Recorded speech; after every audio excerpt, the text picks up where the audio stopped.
بلا کسی تمہید کے میں اپنی بات کو شروع کروں۔ الحمدللہ وحدہ والصلاة والسلام علی من لا نبی بعدہ۔ اعوذ باللہ من الشیطان الرجیم، بسم اللہ الرحمن الرحیم۔ یا ایھا الذین آمنوا قوا انفسکم واہلیکم نارا۔ صدق اللہ العظیم۔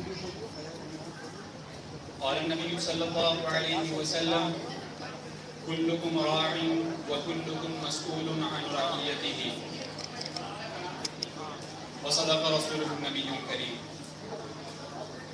کسی شاعر نے کہا ہے، تو نے چاہا ہی نہیں حالات بدل سکتے تھے، تو نے چاہا ہی نہیں حالات بدل سکتے تھے، میرے آنسو تیری آنکھوں سے نکل سکتے تھے، تو نے الفاظ کی تاثیر کو پرکھا ہی نہیں، نرم لہجے سے تو پتھر بھی پگھل سکتے تھے، تم تو ٹھہرے ہی رہے جھیل کے پانی کی طرح، دریا بنتے تو بہت دور نکل سکتے تھے۔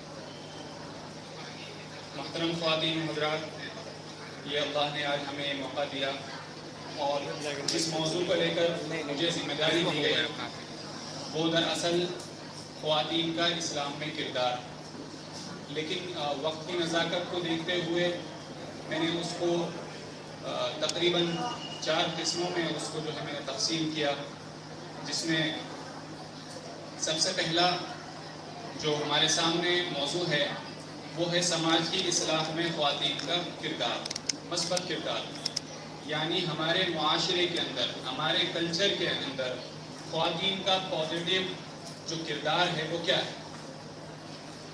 دیکھیں، سب سے پہلے ہم آگے بڑھنے سے پہلے اس چیز کو سمجھ لیں کہ جب تک ہمیں یہ معلوم نہیں ہوگا کہ خواتین اسلام کے بارے میں کیا سوچ اور کیا فکریں اور کیا حکم رکھتی ہے، تو تب تک ہمارے سامنے اس ٹاپک کو پڑھنے کا اور سننے کا کوئی فائدہ نہیں ہوگا۔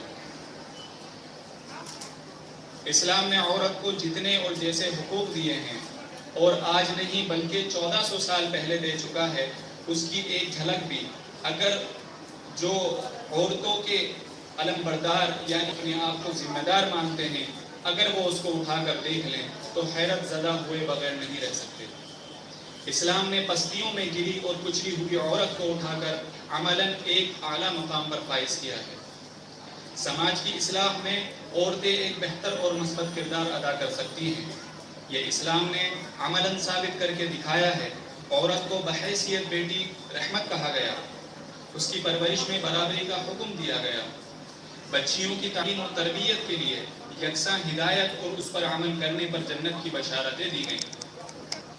یہ بہت افسوس اور شرم کا مقام ہے کہ اس وقت نہ تو مرد حضرات عورتوں کی اہمیت کو سمجھ رہے ہیں اور نہ ہی خود عورتیں اپنی اہمیت اور عظمت کو سمجھ پا رہی ہیں۔ آج عورتوں کے بارے میں یہاں تک تصور پایا جاتا ہے کہ بالعموم انہیں تو بس واجبات اور رسومات کو پورا کرنے، لعن طعن کرنے اور غیبت اور چغل خوری کرنے سے فرصت ہی نہیں ملتی۔ حقیقت یہ ہے کہ یہ صورتحال محض اس وجہ سے ہے کہ عورتیں اسلام سے دوری بنا کر اور فیشن کا دیوانہ ہو کر اپنی عظمت کو گوا بیٹھی ہیں۔ مسلم سماج ایک طرح سے لڑکیوں اور عورتوں کو فیشن پرستی اور آزادی کا بخار چڑھا ہوا ہے۔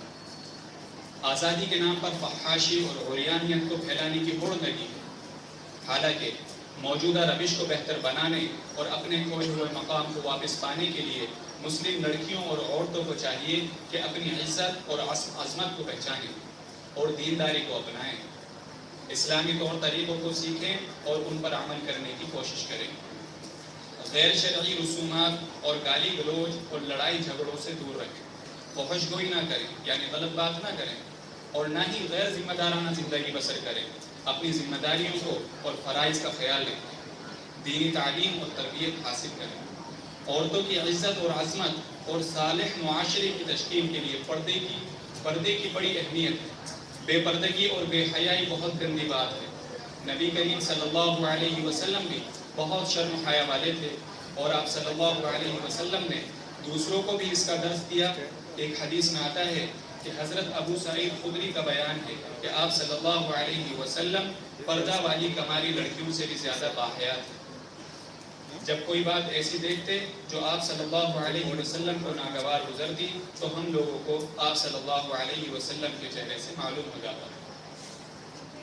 تو اس موضوع سے متعلق میں اس موضوع کو سمیٹتے ہوئے، یہ ویسے تو کافی بہت لینتھی ہو جائے گا، لیکن میں اس کو مختصر کرتے ہوئے یہیں پر ختم کرتا ہوں کہ ہم سبوں کو چاہیے کہ قرآن و حدیث کو پڑھیں اور ان پر عمل کرنے کی کوشش کریں۔ میں جس دوسرے موضوع کی طرف جا رہا ہوں وہ یہ ہے کہ آج جو ہمارا معاشرہ برائیوں کی دلدل میں جا رہا ہے، تو اس کا ذمہ دار کون ہے؟ ہم کبھی کسی فرقہ پرست طاقت کا نام لے لیتے ہیں، یا ہم کسی ایسی قوم کا نام لے لیتے ہیں کہ انہوں نے جو ہے ہمارے بچوں کا اور بچیوں کا بیڑا غرق کر دیا۔ ایسا بالکل نہیں ہے۔ مجھے اس موقع پر ایک شعر یاد آتا ہے کہ تو ادھر ادھر کی نہ بات کر، تو یہ بتا کہ قافلہ کہاں لٹا، مجھے رہزنوں سے گلا نہیں، تیری رہبری کا سوال ہے۔ ہم خود اپنا محاسبہ کریں کہ ہم نے کتنی تعلیم اپنے بچوں کو دی ہے یا دے رہے ہیں۔ بہرحال اس کے اوپر میں نے کچھ لکھا ہے تو وہ آپ کے سامنے ہے کہ مسلم معاشرے میں جہاں لڑکے تعلیم حاصل کر رہے ہیں، وہیں لڑکیوں کی تعلیم میں بھی خاطر خواہ اضافہ ہوا ہے۔ ایسا ہم نہیں کہہ سکتے کہ لڑکیاں تعلیم حاصل نہیں کر رہی، اور زیادہ تر لڑکیاں عصری تعلیم میں آگے ہیں۔ کہیں ایسا تو نہیں کہ لڑکیوں کی اعلیٰ اور عصری تعلیم میں مسلم معاشرہ تباہی کا سبب بن رہی ہو۔ تعلیم سے انسان سدھرتا ہے، لیکن مسلم معاشرہ سدھرنے کے بجائے پستی کی طرف بڑھتا جا رہا ہے۔ مسلم علماء کرام اور دانشوران قوم اور اساتذہ کرام اور والدین کو اس جانب توجہ دینے کی اشد ضرورت ہے۔ معاشرے کی بگاڑ کا سبب بچپن میں دینی ماحول فراہم نہ کرنا بھی شامل ہے۔ آج ہمارے شہر کھورجا کا اگر سروے کیا جائے تو شاید ہی چند مساجد ایسی ملیں گی جہاں پر فجر کی نماز کے بعد یا صبح یا شام کے وقت میں کوئی مکتب یا مدرسے کا نظم کیا جاتا ہو، جنہیں صحیح اعلیٰ اور عصری تعلیم کے اسکول اور کالجز کی کوئی کمی نہیں ہے۔ کمی ہے تو دینی تعلیم کے صبح کے مدارس کی،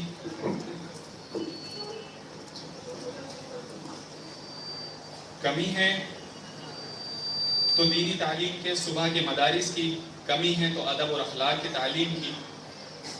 آج ہزاروں مسلم نوجوان ایسے ملیں گے جنہیں صحیح طریقے پر قرآن مجید پڑھنا نہیں آتا۔ کئی نوجوان نماز تو پڑھتے ہیں لیکن وہ صحیح طریقے سے نابلد ہیں، نا آشنا ہیں، ان کو نماز پڑھنی نہیں آتی۔ تو اس موضوع پر بھی میں یہ کہوں گا کہ ہمارے ذمہ داران، ہمارے علاقے کے اکابرین حضرات اس چیز کی فکر کریں کہ اپنے گھروں میں مکاتب کو قائم کریں تاکہ وہاں بچیاں آ کر دینی تعلیم، ادب اور اخلاق کو سیکھ سکیں۔ اسی طرح ہمارے مساجد، ہمارے مدارس سر آنکھوں پر ہیں، الحمدللہ وہ اسی زمین پر ہیں، اور آپ کے شہر، آپ کے قصبے میں ہیں، وہاں پر بہت اچھا انتظام ہو سکتا ہے۔ میں ذمہ داران سے گزارش کروں گا کہ جہاں تک میری آواز جا رہی ہے اور وہ لوگ سن رہے ہیں تو زیادہ سے زیادہ اس چیز کا جو ہے اہتمام کریں اور زیادہ سے زیادہ جو ہے وہ مکاتب کا قیام کریں۔ اچھا، اس موضوع پر میری ڈاکٹر صاحب سے بھی اس موضوع پر کافی دیر بات ہوئی کہ جو اس وقت سب سے بڑی فکر کی بات ہے اور جو ہمارا سب سے بڑا مسئلہ بنا ہوا ہے وہ یہ ہے کہ گزشتہ چند سالوں سے آئے دن اخبارات میں یہ خبریں پڑھنے، یہ میں تھوڑی سی رپورٹ آپ کے سامنے پیش کروں گا، انشاءاللہ تعالیٰ پھر اس کے سامنے سولیوشن اور اس کی تدابیر کیا ہونی چاہیے انشاءاللہ پھر میں اپنی جگہ لوں گا۔ گزشتہ چند سالوں سے آئے دن اخبارات میں یہ پڑھنے اور سننے میں مسلسل آ رہی ہے کہ فلاں لڑکی اپنے ایک شناسہ کے ساتھ گھر سے فرار ہو گئی، بلکہ معاملہ اب تو اس قدر آگے بڑھ گیا کہ مسلم لڑکیاں اپنے غیر مسلم عاشق یا دوست کے ساتھ نکل کر جا رہی ہیں۔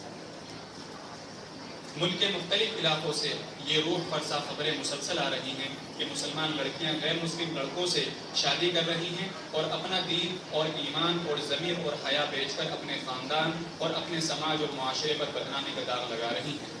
میں اس موضوع پر بہت آگے نہیں جاؤں گا کیونکہ ڈاکٹر صاحب اس پر پہلے بول چکے ہیں اور الحمدللہ اتنا اچھا ڈاکٹر صاحب نے بولا کہ اس کے بعد شاید ہی مجھے اس میں بولنے کی بھی جسارت کر پاؤں۔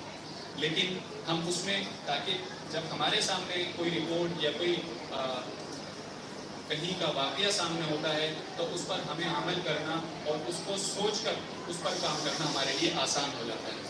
تو اسی لیے ایک رپورٹ ٹائمز آف انڈیا کی سروے رپورٹ کے مطابق گزشتہ 3 سالوں میں ڈاکٹر صاحب گزشتہ 3 سالوں میں 40,000 سے زائد مسلم لڑکیوں نے غیر مسلموں سے شادی رچائی۔ مزید برآں اس میں روز بروز تیزی کے ساتھ اضافہ بھی ہو رہا ہے، اور اس سے بھی کربناک اور افسوس خبر یہ ہے کہ حیدرآباد کے ایک تعلیم یافتہ اچھی شکل و صورت کے مالک دولت مند باپ کی 24 سالہ بیٹی ایک موچی ذات کے 40 سالہ ہندو سے معاشرے کے بعد شادی کر لیتی، اور جب اس شادی کو رسمی شکل دینے کی بات آئی تو اس تقریب میں اس لڑکی کا نام و نہاد مسلم باپ اپنے 50 سے زائد رشتہ داروں کے ساتھ بڑی گرمجوشی سے شرکت کرتا ہے۔ اس قسم کی خبریں جو آئے دن اخبارات کی زینت بن رہی ہیں، یہ اس امر کی عکاسی کر رہی ہیں کہ موجودہ دور میں مسلمان نہ صرف اپنا دین اور اخلاق بلکہ اپنا تشخص بھی کھوتا جا رہا ہے۔ بہرحال میں اس موضوع کو سمیٹتا ہوں۔ برائی کا اصل سبب یہ ہے میری ناقص معلومات کے مطابق کہ اس برائی کا اصل سبب دین کی کمی اور مسلم گھرانوں میں دینی ماحول کا فقدان، دینی ماحول کا نہ ہونا۔ آج ہمارے بچے یہ نہیں جانتے کہ ان کے مسلمان ہونے کا معنی کیا ہے، ہم مسلمان کیوں ہیں، ہم میں اور کافر میں کیا بنیادی اور حقیقی فرق ہے۔ یہ امر اچھی طرح ذہن نشین رکھنا چاہیے کہ اگر کوئی مسلم لڑکی کسی غیر کے ساتھ شادی کرتی ہے، خواہ وہ والدین کی اجازت ہی سے کیوں نہ ہو، یہ معاملہ خطرناک سے خطرناک تر ہے، کیونکہ شرعی طور پر ایسا نکاح باطل، اور مزید یہ کہ ایسا عمل کفر اور دین سے ارتداد ہے، یعنی ایمان سے انسان خارج ہو جاتا ہے، چاہے وہ لڑکا ہو یا لڑکی۔ ارشاد باری تعالی ہے، اور مشرک مردوں کے نکاح میں اپنی عورتوں کو مت دو جب تک کہ وہ ایمان نہ لے آئیں۔ بہرحال اب ہمیں کرنا کیا ہے؟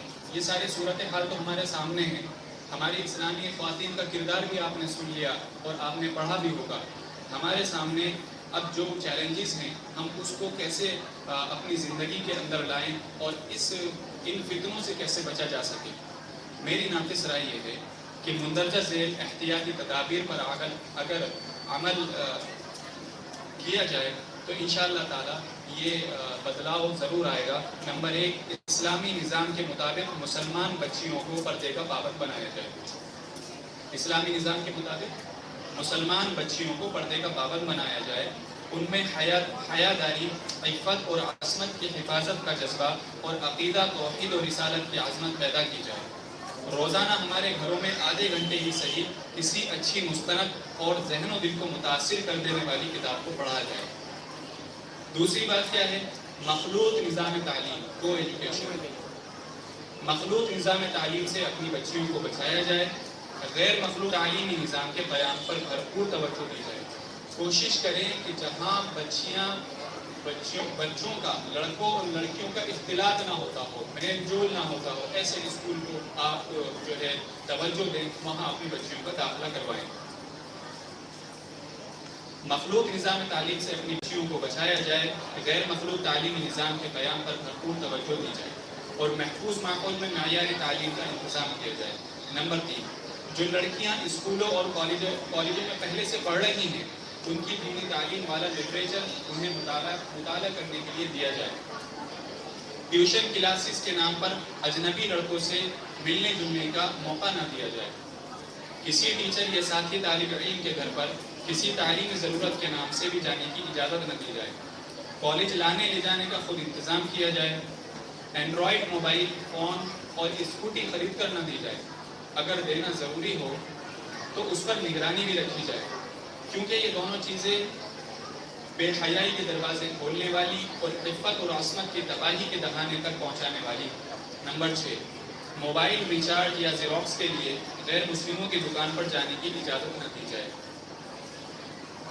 اسی طرح کالج کے اندر اس سے قریب غیر مسلموں کی کینٹین سے بچنے کی ہدایت کی جائے۔ نمبر 7، غیر مسلم لڑکیوں کی دوستی سے بھی روکا جائے۔ آئندہ یہ دوستی بھی کسی فتنے کا دروازہ بن سکتی ہے۔ نمبر 8، بچیوں کے مسائل اور ان کو پیش آنے والی پریشانیوں پر توجہ دی جائے۔ یاد رکھیں، گھر میں توجہ کی کمی باہر کا راستہ دکھاتی ہے۔ اگر بچیاں کسی تعلیمی ضرورت سے انٹرنیٹ استعمال کر رہی ہیں تو ان کی بھرپور نگرانی کی جائے، اس لیے کہ بہکنے اور بھٹکنے کے اکثر دروازے انٹرنیٹ کے ذریعے ہی کھلتے ہیں۔ میں امید کرتا ہوں کہ جو کچھ کہا گیا کہ اللہ تعالی ہم سب کو اس پر عمل کرنے کی توفیق عطا فرمائے اور اس فتنے سے اللہ تعالی ہم سب کی حفاظت فرمائے۔ وآخر دعوانا ان الحمد للہ رب العالمین۔